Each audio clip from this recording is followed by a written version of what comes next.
Hello everyone, आप सबका बहुत बहुत स्वागत है। चलिए आज हम लोग एक महत्वपूर्ण टॉपिक पढ़ेंगे, केमिकल बॉन्डिंग। आपका टॉपिक है केमिकल बॉन्डिंग।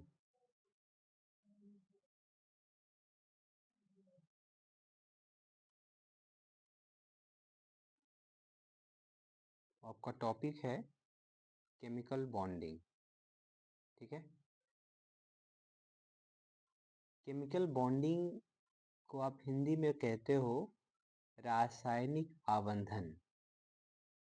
इसको आप हिंदी में आप बोलते हो रासायनिक आबंधन, ठीक है। इसको आप कहते हो रासायनिक आबंधन यानी केमिकल बॉन्डिंग। आज हम लोग इस चैप्टर को शुरू करेंगे। इंपॉर्टेंट चीजें हम लोग समझेंगे। केमिकल बॉन्डिंग में हम लोग कई सारी चीजें सीखेंगे। तो सबसे पहले हम लोग जानते हैं कि रासायनिक बंध किसे कहते हैं। इससे पहली हेडिंग आप बनाओगे कि भाई रासायनिक बंध क्या है। रासायनिक बंध, इसको आप आबंध भी कहते हो बंध को। तो रासायनिक बंध किसे कहते हैं, यानी कि केमिकल बॉन्ड किसे कहते हैं।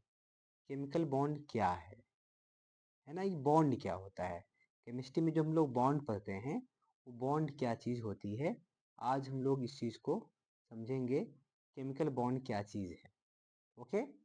चलिए, तो जैसे हम लोग मॉलिक्यूल्स देखते हैं, जैसे हम लोगों ने देखा है H2O मॉलिक्यूल्स, है ना, NH3 मॉलिक्यूल, ऐसे CH4 मॉलिक्यूल, बहुत सारे मॉलिक्यूल्स हैं। जैसे CO2 हो गया है, सिर्फ लोगों ने NaCl देखा है, वहाँ पर Na प्लस होता है, Cl क्या होता है, माइनस होता है ना, इस तरीके से। तो देखिए, तो H2O में आप लोगों ने देखा कि ऑक्सीजन के साथ कौन उपस्थित होता है, हाइड्रोजन होता है। अमोनिया में देखा नाइट्रोजन के साथ कौन उपस्थित होता है, हाइड्रोजन उपस्थित होता है ना, इस तरीके से।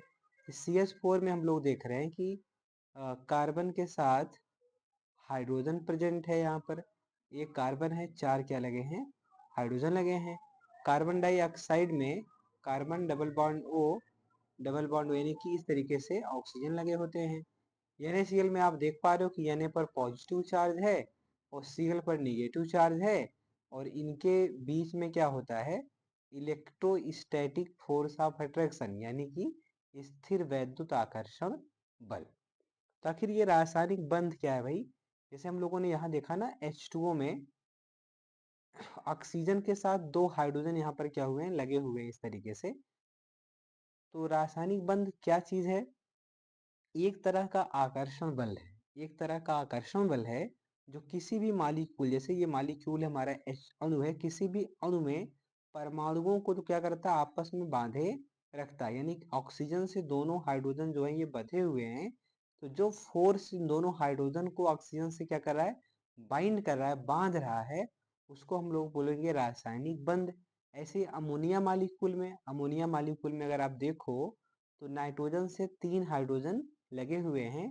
तो जो बल या जो फोर्स नाइट्रोजन परमाणु से हाइड्रोजन परमाणुओं को, इन परमाणुओं को बांधे हुआ है, ये तीनों साथ साथ हैं नाइट्रोजन के, उस बल को हम लोग कहते हैं रासायनिक बंध। ऐसे ही CH4 में जो फोर्स कार्बन के साथ चार हाइड्रोजन के एटम्स को इन बाइंड किए हुए हैं, बांधे हुए हैं, उस बल को हम लोग बोलेंगे रासायनिक बंध। ऐसे ही CO2 मॉलिक्यूल यानी कि CO2 अणु में कार्बन डाइऑक्साइड में एक कार्बन का एटम, दो ऑक्सीजन के एटम आपस में बंधे हुए हैं आकर्षण बल से, इस आकर्षण बल को हम लोग बोलेंगे रासायनिक बंध। ऐसे ही NaCl में सोडियम प्लस है और Cl क्या है, माइनस है, ये पास पास हैं, आकर्षित हैं। तो जिस फोर्स से आपस में बाइंड है, इनको बोलेंगे हम रासायनिक बंध। तो इनकी डिफिनीशन क्या लिखी जाएगी, यानी आपसे अगर पूछा जाए कि रासायनिक बंध क्या है, आप कैसे इसको डिफाइन करोगे। तो डिफाइन करने को मैं एक लाइन में आपको यहाँ पर लिख करके दिखाता हूँ।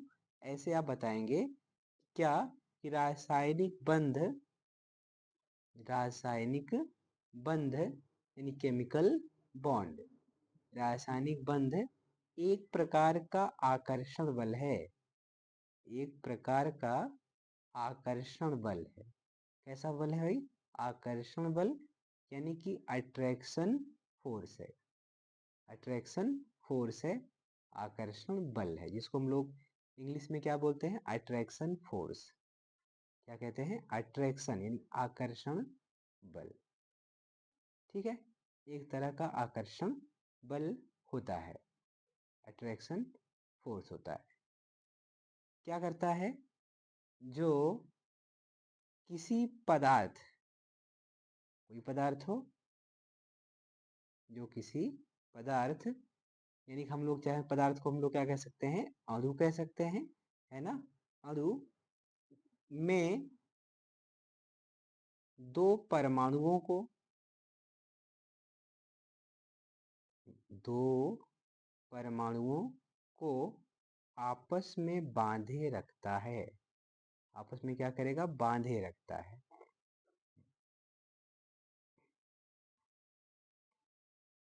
बांधे रखता है ना? क्लियर हुआ? तो रासायनिक बंध अगर आपसे पूछे क्या है, तो आप बताना कि रासायनिक बंध जो है भाई एक प्रकार का आकर्षण बल है, अट्रैक्शन फोर्स है, जो किसी पदार्थ यानी अणु में दो परमाणुओं को आपस में क्या करता है? बांधे रखता है। दोनों करीब करीब पास पास रहते हैं, तो जिस बल की वजह से रहते हैं, इस बल को हम बोलेंगे रासायनिक बंध। अब हम लोग देखेंगे ये रासायनिक बंध बनते कैसे हैं, क्यों बनते हैं।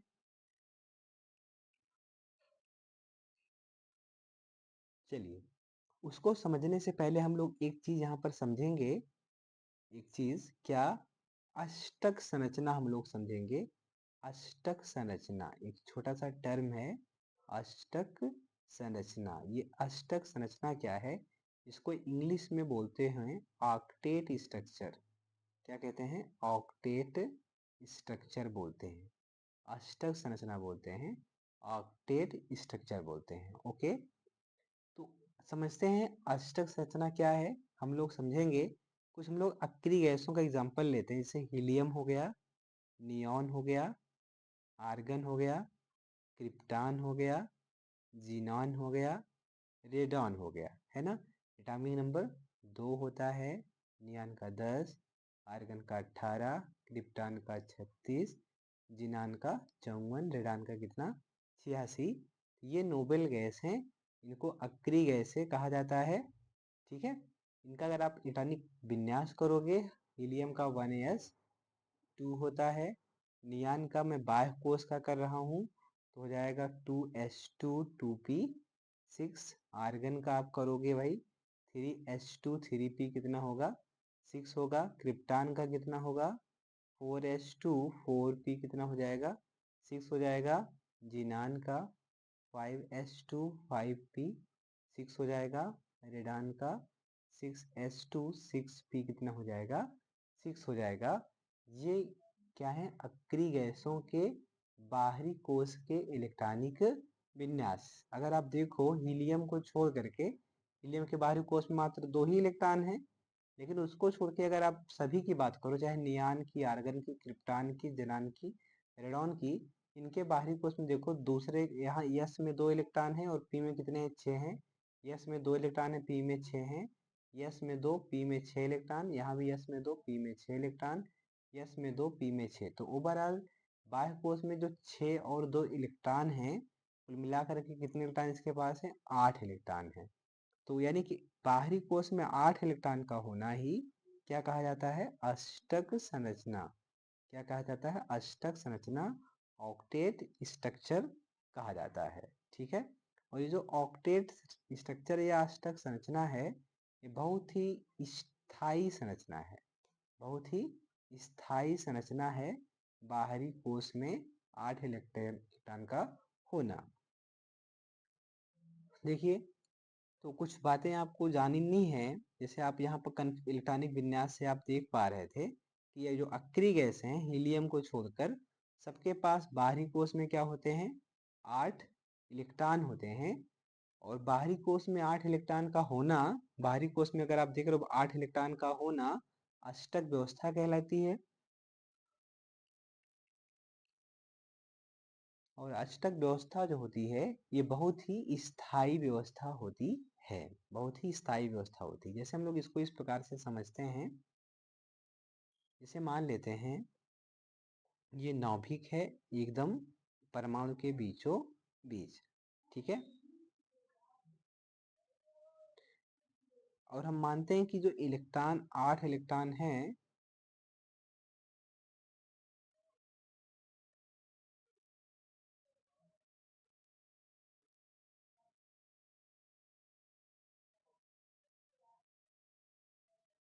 गड़बड़ हो गया ना, बीच में यहाँ पर नहीं बना नाभिक। नाभिक को हमको कहाँ बनाना है, बीच में बनाना है। इसको हम लोग क्या करेंगे, बाद में बना लेंगे ना नाभिक को। पहले स्ट्रक्चर बना ले, फिर बीच में क्या करेंगे, नाभिक को उठा के रख देंगे, ठीक है ना। देखिए अब हम लोग क्या करेंगे, इसके बीच में क्या कर देंगे, नाभिक। मान लीजिए कि ये परमाणु है, इसके तो सेंटर पे कौन है, नाभिक है। और ये उसके बाहर क्या है, 4 कोने ऊपर हैं, 4 कोने नीचे हैं, जहां पर 4 इलेक्ट्रॉन ऊपर होंगे, 4 इलेक्ट्रॉन कहाँ पर होंगे, ऐसे। हाँ भैया,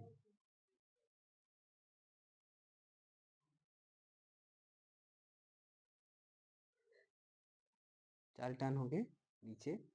इस तरीके से 4 4 हो जाएंगे 8 इलेक्ट्रॉन। ऐसी व्यवस्था को हम कहते हैं अष्टक व्यवस्था। ऐसी व्यवस्था को हम लोग कहते हैं अष्टक व्यवस्था। तो 4 इलेक्ट्रॉन यानी इस नाभिक से अगर हम लोग नापें, इस जो नाभिक है, इन इलेक्ट्रॉनों की जो दूरियां हैं अगर हम लोग देखें, तो इनके चारों इलेक्ट्रॉन जो ऊपर के हैं वो समान दूरी पर होंगे, और नीचे के जो चारों इलेक्ट्रॉन हैं वो भी क्या होंगे, समान दूरी पर होंगे। कहाँ से, इस नाभिक से समान दूरी पर होंगे, ठीक है। तो ऐसी व्यवस्था को बोला जाता है अष्टक व्यवस्था, है ना। बाहरी कोश में 8 इलेक्ट्रॉन होने पर बहुत ही स्टेबल स्ट्रक्चर का फॉर्मेशन होता है। तो अक्रिय गैसों को छोड़कर भाई इनके पास तो ऐसी व्यवस्था है, बाकी जो तत्व हैं वो इनके जैसा स्ट्रक्चर बनाने का प्रयास करते हैं। तो आप एक लाइन यहाँ पर आप चाहो तो नोट कर सकते हो, क्या चीज, कि अक्रिय गैसों को छोड़कर, अक्रिय गैसों को छोड़कर, अक्रिय गैसों को छोड़कर अन्य सभी तत्व, अन्य सभी तत्व, अन्य सभी तत्व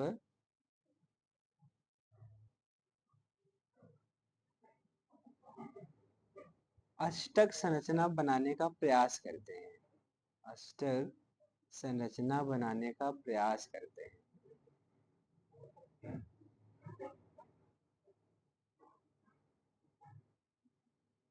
बनाने का प्रयास करते हैं,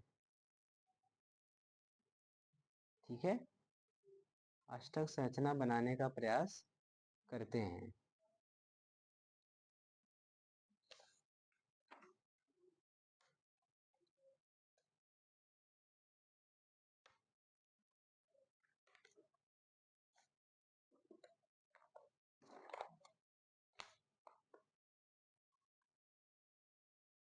है ना।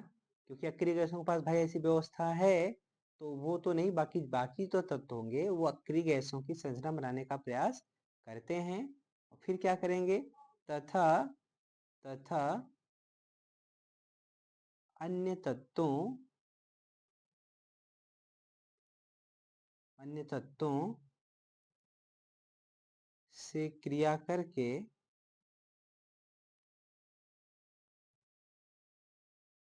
से क्रिया करके अष्टक संरचना प्राप्त कर लेते हैं, क्रिया करके अष्टक संरचना प्राप्त कर लेते हैं, अष्टक संरचना प्राप्त कर लेते हैं। क्योंकि उनके पास 8 इलेक्ट्रॉन नहीं होते हैं, तो क्या करेंगे, अन्य तत्वों से क्रिया करेंगे और अष्टक संरचना को प्राप्त कर लेते हैं, ठीक है।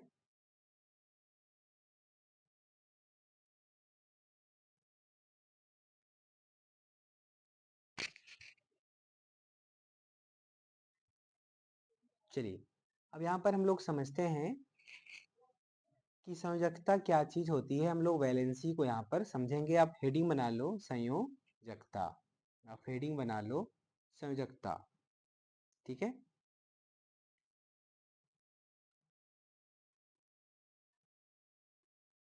आप हेडिंग बना लेंगे संयोजकता, जिसको आप अंग्रेजी में बोलते हैं वैलेंसी। क्या बोलते हैं? वैलेंसी। संयोजकता क्या होती है आज हम लोग इसको समझेंगे, वैलेंसी।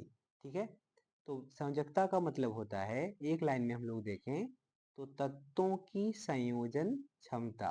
तत्वों की कौन सी क्षमता? संयोजन क्षमता। तत्वों की संयोजन क्षमता, है ना। तत्वों की संयोजन क्षमता को हम क्या कहते हैं? तत्वों की संयोजन क्षमता को हम लोग क्या कहते हैं? तत्वों की संयोजकता कहते हैं। ठीक है, अब ये जो संयोजन क्षमता मतलब एक तत्व दूसरे से जो संयोग करता है, जैसे एक एलिमेंट है ना, जैसे हाइड्रोजन है ना, ये क्लोरीन से क्या करेगा? मान लो संयोग करेगा क्लोरीन से, और क्या बना लेता है? ये HCl बना लेता है। तो हाइड्रोजन की क्लोरीन से संयोग करने की क्षमता, या क्लोरीन की जो हाइड्रोजन संयोग करने की क्षमता है, उसी को हम लोग क्या बोलेंगे? संयोजकता। ऐसे एक तत्व दूसरे से जो संयोग करता है, उसकी जो संयोग करने की क्षमता है, जुड़ने की जो क्षमता है, उसी को हम कहते हैं संयोजकता। अभी जो संयोजकता शब्द है, सबसे पहले इसका प्रयोग किसने किया था? तो आप याद रखना, संयोजकता शब्द का प्रयोग सबसे पहले किसने किया था? संयोजकता शब्द का प्रयोग सबसे पहले किसने किया था? इस चीज को हम लोग आज जानेंगे। तो आप एक लाइन नोट करेंगे। क्या नोट करेंगे? आप लिखना, संयोजकता शब्द का, संयोजकता शब्द का,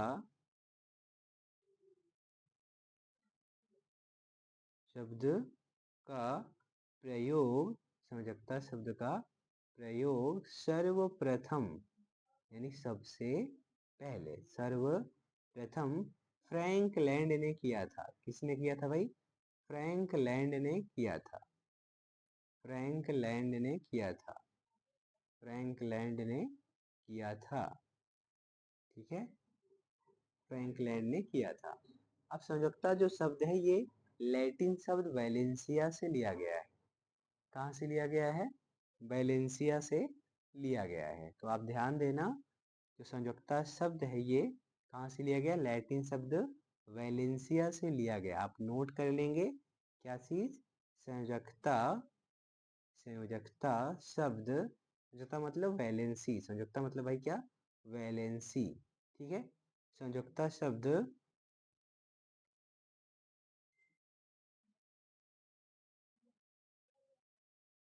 लैटिन भाषा के शब्द या लैटिन शब्द वैलेंसिया से लिया गया है। कहाँ से लिया गया है? वैलेंसिया, जो वैलेंसी वर्ड है, वैलेंसी वर्ड है, कहाँ से लिया गया है? ये लैटिन भाषा का शब्द है, वैलेंसिया से लिया गया है। ये वैलेंसिया से वैलेंसी को बनाया गया है। ठीक है, से लिया गया है। ठीक, जिसका अर्थ क्या है भाई? जिसका अर्थ है, दैट मीन्स, जिसका अर्थ है पावर। जिसका अर्थ क्या है? पावर। वैलेंसिया का मतलब क्या होता है? पावर। इसको हम लोग हिंदी में कहते हैं क्षमता, है ना। वही शब्द क्या है? लैटिन भाषा में उसको हम बोलते हैं वैलेंसिया, इंग्लिश में बोलते हैं पावर, और हिंदी में क्या बोलते हैं?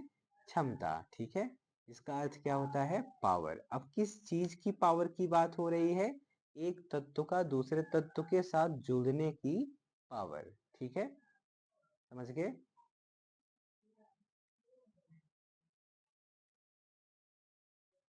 ठीक है ना।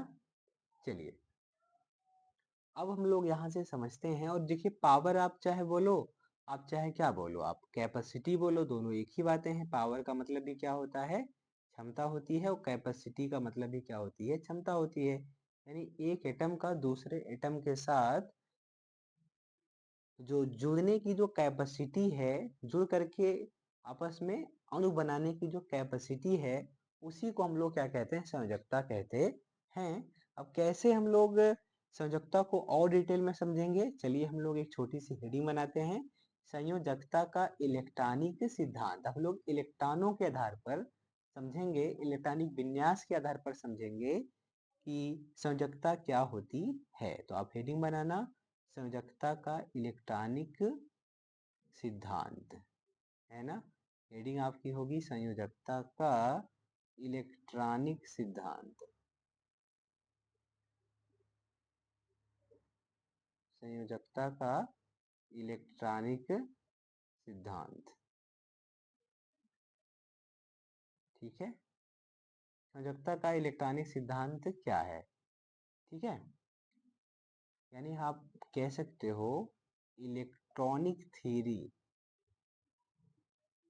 अंग्रेजी में आप क्या बोलोगे, electronic theory of valency. Electronic theory of valency हम लोग समझेंगे संयोजकता का इलेक्ट्रॉनिक सिद्धांत क्या है, इसकी इलेक्ट्रॉनिक थ्योरी क्या है, ठीक है। अभी जो इलेक्ट्रॉनिक सिद्धांत है इसको दिया किसने था, इसको दिया था कोसेल तथा लुईस ने। आप ध्यान देना, यह जो सिद्धांत था यानी इलेक्ट्रॉनिक सिद्धांत की बात हो रही है। यह सिद्धांत यानी कि इलेक्ट्रॉनिक सिद्धांत, यह सिद्धांत कोसेल तथा लुईस, ये वैज्ञानिकों के नाम हैं। कोसेल और दूसरा नाम किसका है, लुईस का। कोसेल तथा लुईस, कोसेल तथा लुईस, कोसेल तथा लुईस ने दिया था, ने दिया था, है ना। याद रखना संयोजकता का इलेक्ट्रॉनिक सिद्धांत किसने दिया था, वैज्ञानिक का नाम है कोसेल, दूसरे का नाम क्या है, लुईस, दोनों ने मिलकर के दिया था। अब ये जो कोसेल हैं, ये जो कोसेल महोदय हैं वैज्ञानिक, कोसेल ने कहाँ दिया था, इन्होंने दिया था अकार्बनिक पदार्थों के लिए। इन्होंने किसके लिए दिया था भाई, अकार्बनिक पदार्थों के लिए, ठीक है। इन्होंने दिया था अकार्बनिक पदार्थों के लिए, ओके। तो आप याद रखेंगे कोसेल ने संयोजकता का जो इलेक्ट्रॉनिक सिद्धांत था वो अकार्बनिक पदार्थों के लिए दिया था। और दूसरे जो वैज्ञानिक हैं लुईस, दूसरे वैज्ञानिक कौन है, दूसरे वैज्ञानिक हैं लुईस, ठीक है। तो लुईस ने किसके लिए दिया था, लुईस ने दिया था कार्बनिक पदार्थों में, लुईस ने दिया था कार्बनिक पदार्थों में, ठीक है। इन कार्बनिक पदार्थों में संयोजकता का इलेक्ट्रॉनिक सिद्धांत दिया था। अब ये जो सिद्धांत है, इलेक्ट्रॉनिक सिद्धांत कहता क्या है, संयोजकता का इलेक्ट्रॉनिक सिद्धांत क्या बातें आपको बताता है, तो आप याद रखेंगे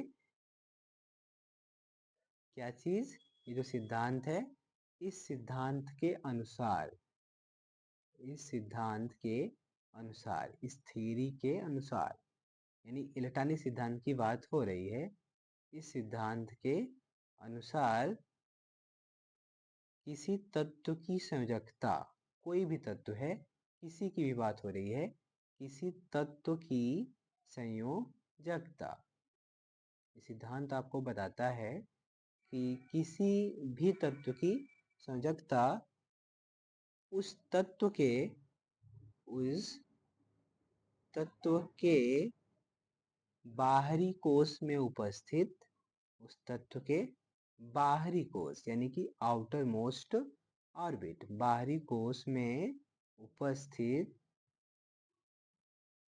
उपस्थित इलेक्ट्रॉनों की संख्या पर निर्भर करती है, इलेक्ट्रॉनों की संख्या यानी उसके बाहरी कोश में कितने इलेक्ट्रॉन उपस्थित हैं, इलेक्ट्रॉनों की संख्या पर निर्भर कर, निर्भर करती है,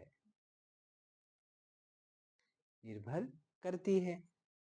और एक बात आपको बताया जाए कि तत्व का जो बाहरी कोश है किसी भी तत्व का, ठीक है, उसको बोलते हैं संयोजी कोश। तो ठीक है, तो आप याद रखना कोई भी परमाणु है, परमाणु का बाहरी कोश, परमाणु का बाहरी कोश संयोजी कोश कहलाता है। परमाणु का बाहरी कोश कौन सा कोश कहलाता है, संयोजी कोश कहलाता है।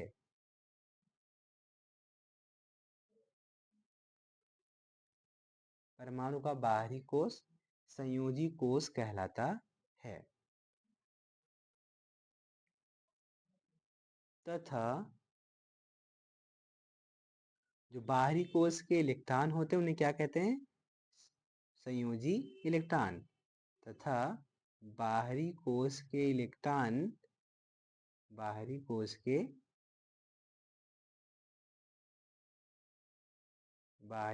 के इलेक्ट्रॉन संयोजी इलेक्ट्रॉन कहे जाते हैं। या ऐसे बोलो, बाहरी कोश के इलेक्ट्रॉनों को, बाहरी कोश के इलेक्ट्रॉनों को संयोजी इलेक्ट्रॉन कहते हैं।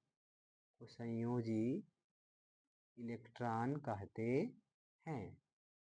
ठीक है, क्या कहते हैं? संयोजी इलेक्ट्रॉन कहते हैं।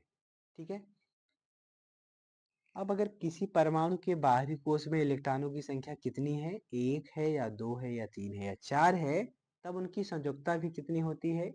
1 होगी या 2 होगी या 3 होगी या 4 होगी। आप याद रखना, ऐसे मैं बताऊं आपको पॉइंट बाय पॉइंट। तो यदि किसी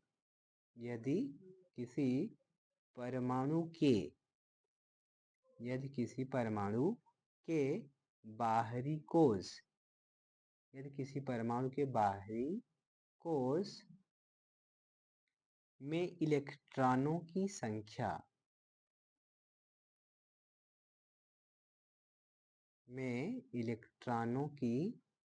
संख्या 1 है, 2 है, 3 या कितनी है, 4 है, तो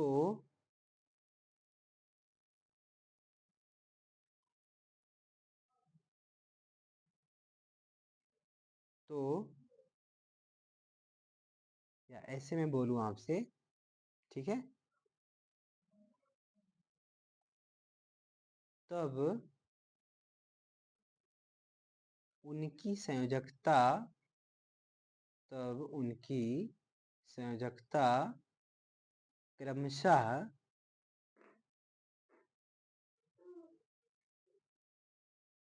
क्रमशः 1, 2, 3 तथा 4 होती है। 4 होती है भाई। जिसके बाहरी कोश में 1 इलेक्ट्रॉन होगा उनकी संयोजकता 1 होगी। जिसके बाहरी कोश में 2 इलेक्ट्रॉन होंगे उनकी संयोजकता 2 होगी। जिसके बाहरी कोश में 3 इलेक्ट्रॉन होंगे उनकी संयोजकता 3 होगी। जिसके बाहरी कोश में 4 इलेक्ट्रॉन होंगे उसकी संयोजकता 4 होगी। ठीक है, इस बात को आपको समझना है। आगे अगर मान लीजिए उसके बाहरी कोश में इलेक्ट्रॉन की संख्या 5 है, 6 है या 7 है, तब उसकी संयोजकता कितनी होगी? तो आपको याद रखना है, यदि, है ना, अगला आप पॉइंट याद रखेंगे, तथा यदि बाहरी कोश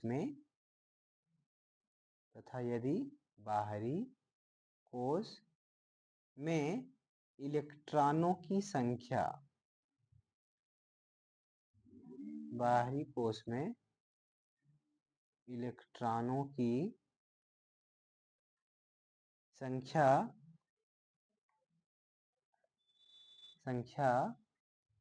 5, 6, 7 तथा 8 है, तब उनकी संयोजकता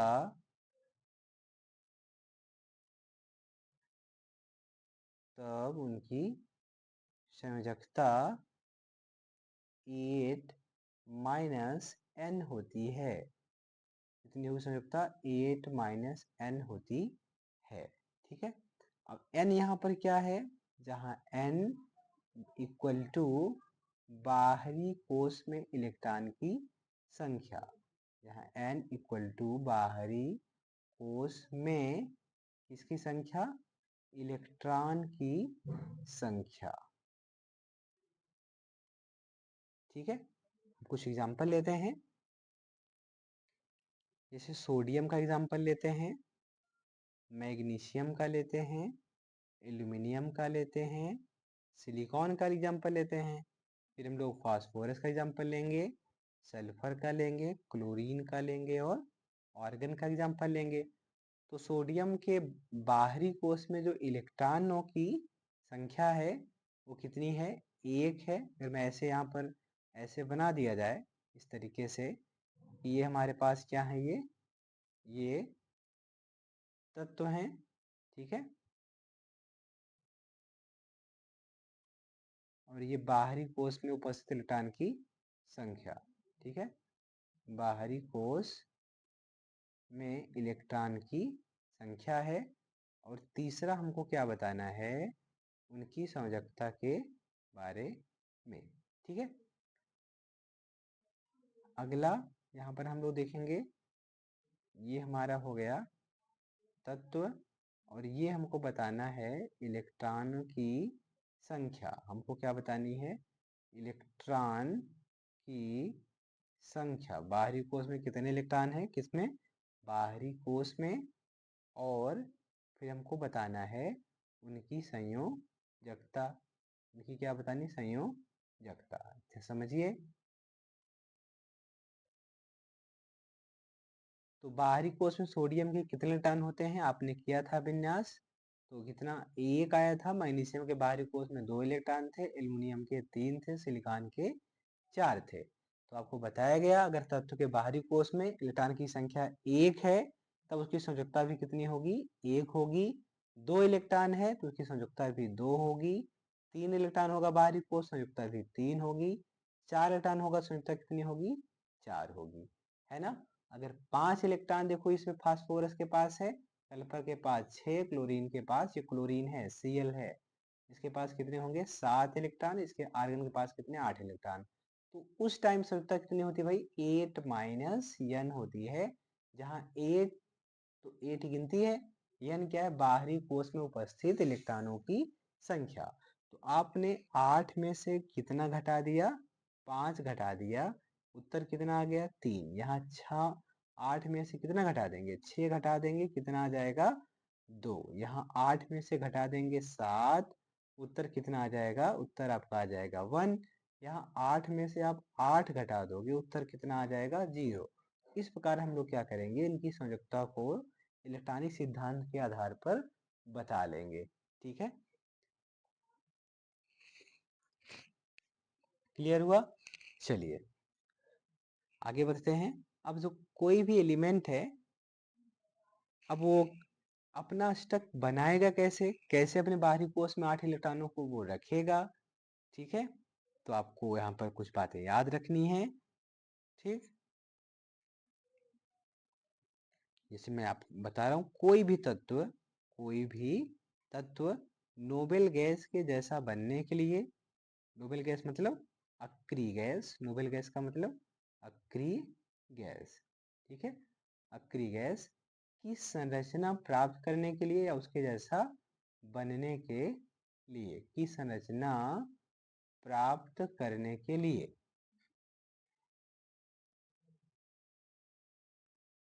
प्राप्त करने के लिए किसी दूसरे तत्व के साथ, है ना, इलेक्ट्रॉन किसी दूसरे तत्व से ही मिलेंगे, किसी दूसरे तत्व के साथ, किसी दूसरे तत्व के साथ जितने इलेक्ट्रॉन, जितने इलेक्ट्रॉन स्थानांतरित करता है, माने उसको दे देगा, दूसरा क्या करेगा? इलेक्ट्रॉन को ले लेगा, ठीक है। स्थानांतरित करता है, ठीक है, या साझा करता है, या क्या कर सकता है भाई? साझा करता है, साझा कर सकता है, या साझा करता है, यानी शेयर करेगा, या साझा करता है, या क्या करेगा? या इलेक्ट्रॉन युग्म साझा करता है, यानी इलेक्ट्रॉन जोड़े में साझा करता है, या इलेक्ट्रॉन युग्म साझा करता है,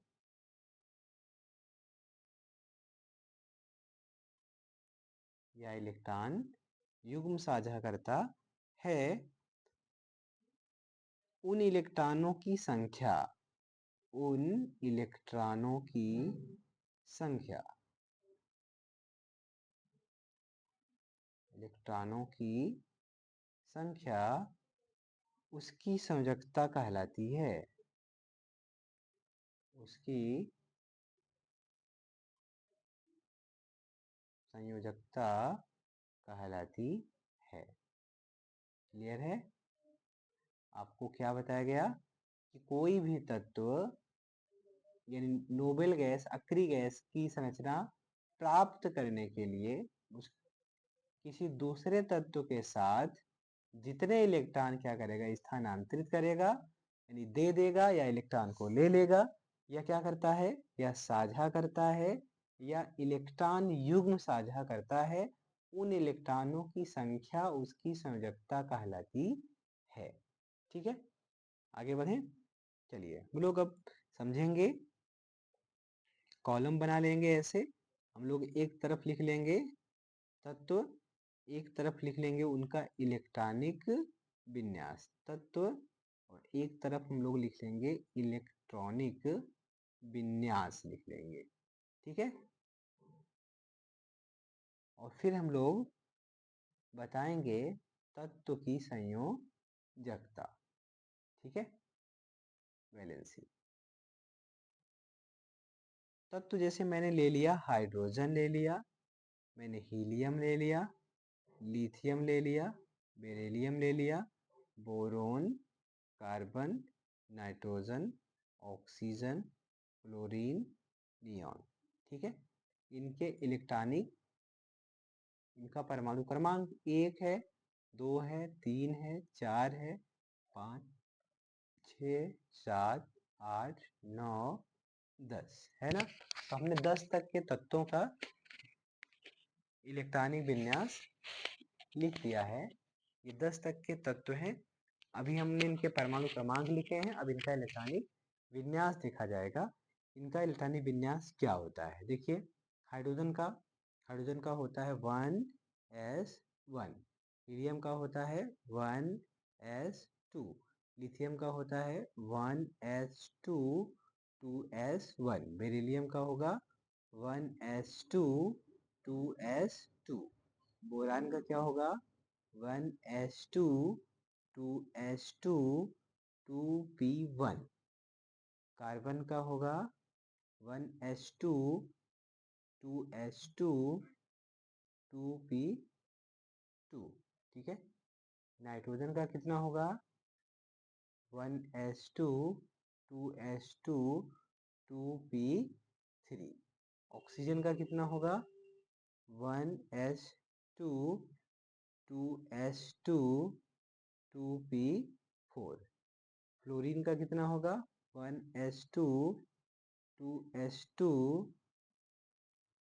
2p5, फ्लोरीन का, नियॉन का 1s2 2s2 2p6। ठीक है, अब आप देखिए यहाँ पर नोबेल गैस कौन कौन सी हैं। यहाँ नोबेल गैस कौन सी हैं, यहाँ नोबेल गैस है हीलियम, ये आपका अक्रिय गैस है। फिर कौन यहाँ पर नोबेल गैस है, यहाँ पर है नियॉन, यहाँ पर कौन है, यहाँ पर है नियॉन। ठीक है, यहाँ नियॉन नोबेल गैस है। ओके, ठीक है। अब बाकी जो तत्व हैं ये इन्हीं के जैसा बनना चाहेंगे, जो जिसके निकटतम होगा उसी के जैसा बनना चाहेगा। तो आप देख रहे हो कि जो हाइड्रोजन है, हाइड्रोजन इसका जो विन्यास है वो 1s1 है। अगर इसको हीलियम के जैसा बनना है, अक्रिय गैस इसके जैसा, तो हीलियम का विन्यास है 1s2 है। अब इसके विन्यास में क्या 1s1 है, तो क्या करेगा, एक इलेक्ट्रॉन को ये प्राप्त करेगा तो 1s2 बनेगा, यानी एक इलेक्ट्रॉन क्या करेगा, ये साझा करेगा या किसी को दे देगा। ठीक है, ज्यादातर साझा करता है हाइड्रोजन, तो एक है, एक साझा कर लेगा, दो हो जाएंगे, तो साझा कितने का करेगा, यहाँ पर एक इलेक्ट्रॉन का साझा करेगा, संयुक्ता कितनी हो जाएगी इसकी, एक। अब हीलियम कोई इलेक्ट्रॉन साझा नहीं करेगा, क्योंकि इसके बाहरी कोष में, पहले कोष में 2 इलेक्ट्रॉन रह सकते हैं, 2 इलेक्ट्रॉन है, पूरा पूरा भरा है पहला कोष, संयुक्ता कितनी हो जाएगी इसकी, 0। दूसरा, लिथियम के बाहरी कोष में कितने इलेक्ट्रॉन है, 2s1, किसका पड़ोसी है ये, हीलियम के जैसा बनने के लिए इस इलेक्ट्रॉन को क्या करना पड़ेगा, इसको त्यागना पड़ेगा। तो क्या करेगा, यहाँ से एक इलेक्ट्रॉन को क्या करेगा, ये निकाल देगा, स्थानांतरित कर देगा। बेरिलियम के पास 2s2 विन्यास है। अब इसके निकटतम अक्रिय गैस कौन सी है, हीलियम। उसके जैसा बनने के लिए 2s के दोनों इलेक्ट्रॉनों को, इस 2s के दोनों इलेक्ट्रॉनों को क्या करेगा, ये निकाल देगा। संयुक्ता कितनी हो जाएगी, 2। बोरान 2s2 2p1, इसके बाहरी कोष में कितने इलेक्ट्रॉन है, 2 और 1 3। यस में 2 इलेक्ट्रॉन, पी में 1 इलेक्ट्रॉन, 3 इलेक्ट्रॉन है। अगर इसको अक्रिय गैस बनना है तो क्या करेगा, ये 3 इलेक्ट्रॉनों को क्या करेगा, ये लूज कर देगा, तो भी हीलियम के जैसा बनेगा।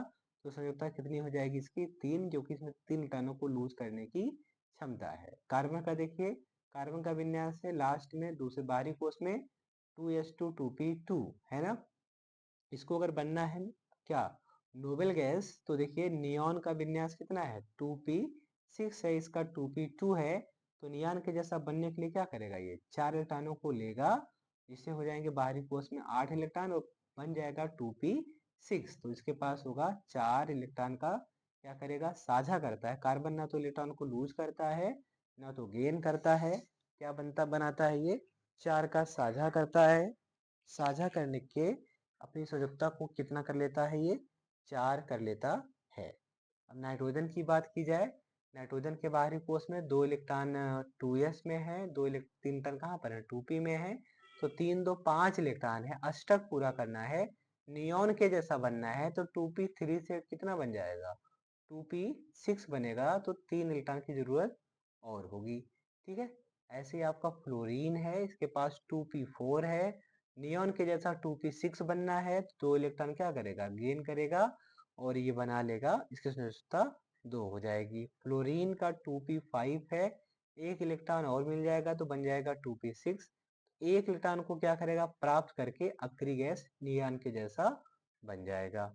नियॉन का क्या है भाई, बाहरी कोष में 8 इलेक्ट्रॉन है, 2 s में है, 2 p में है। दूसरे बाहरी कोष के 2s2 और 2p6, इसके पास है 8 इलेक्ट्रॉन, इसका अष्टक पूरा है, तो जब तक कितनी हो जाएगी, 0 हो जाएगी, ठीक है। क्योंकि नियॉन किसी इलेक्ट्रॉन को गेन और लूज नहीं करेगा, क्योंकि उसका अष्टक कंप्लीट है। इलेक्ट्रॉन को दे करके अपना अष्टक नहीं बिगाड़ेगा, इलेक्ट्रॉन को ग्रहण करके भी अपना अष्टक नहीं बिगाड़ेगा, इसलिए इसकी वैलेंसी कितनी हो जाएगी, 0, ठीक है। चलिए आगे बढ़ते हैं, ठीक है।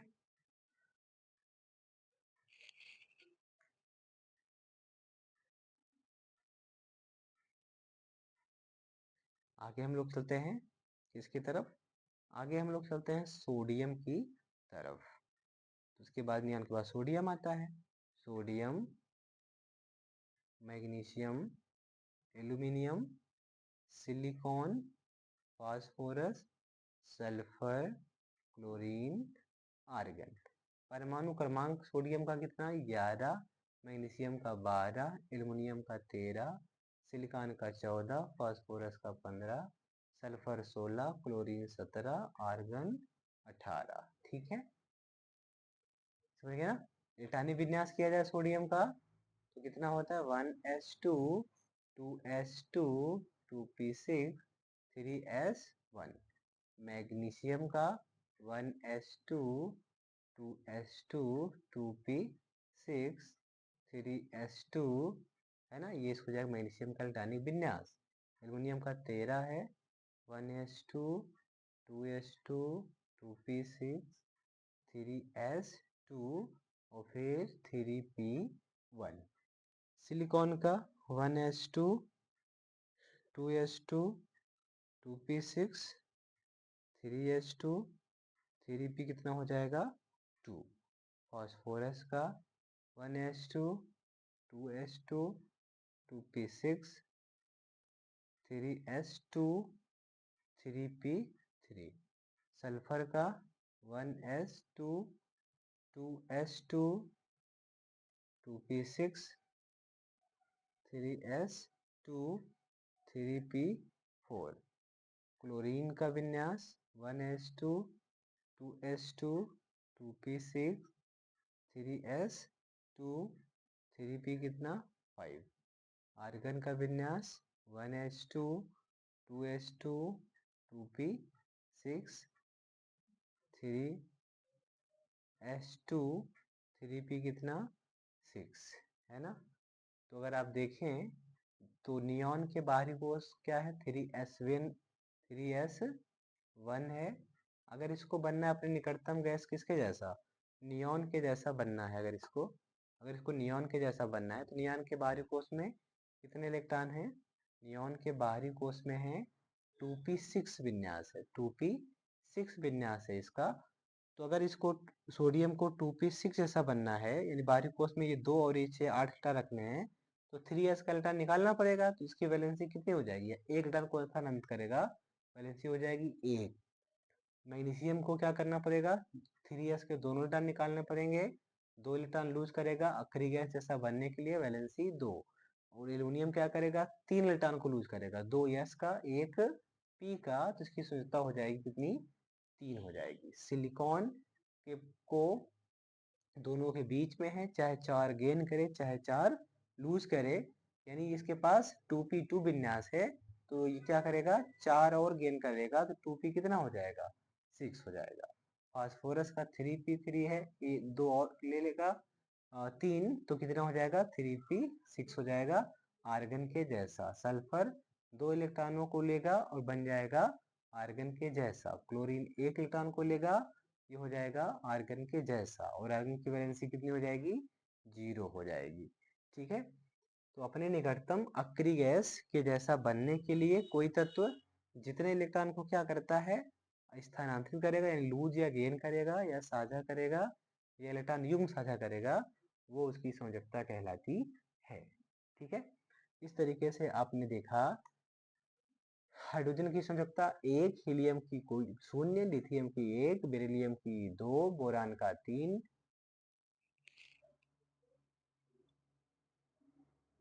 कार्बन की 4 नाइट्रोजन की 3 ऑक्सीजन का 2 फ्लोरीन का 1 नियॉन का 0 सोडियम की संयोजकता 1 है मैग्नीशियम की 2 है एल्युमिनियम की 3 है सिलिकॉन का 4 है फास्फोरस का 3 है सल्फर का 2 है क्लोरीन का 1 है आर्गन की संयोजकता 0 है। इस तरीके से आप संयोजकता को बता सकते हैं।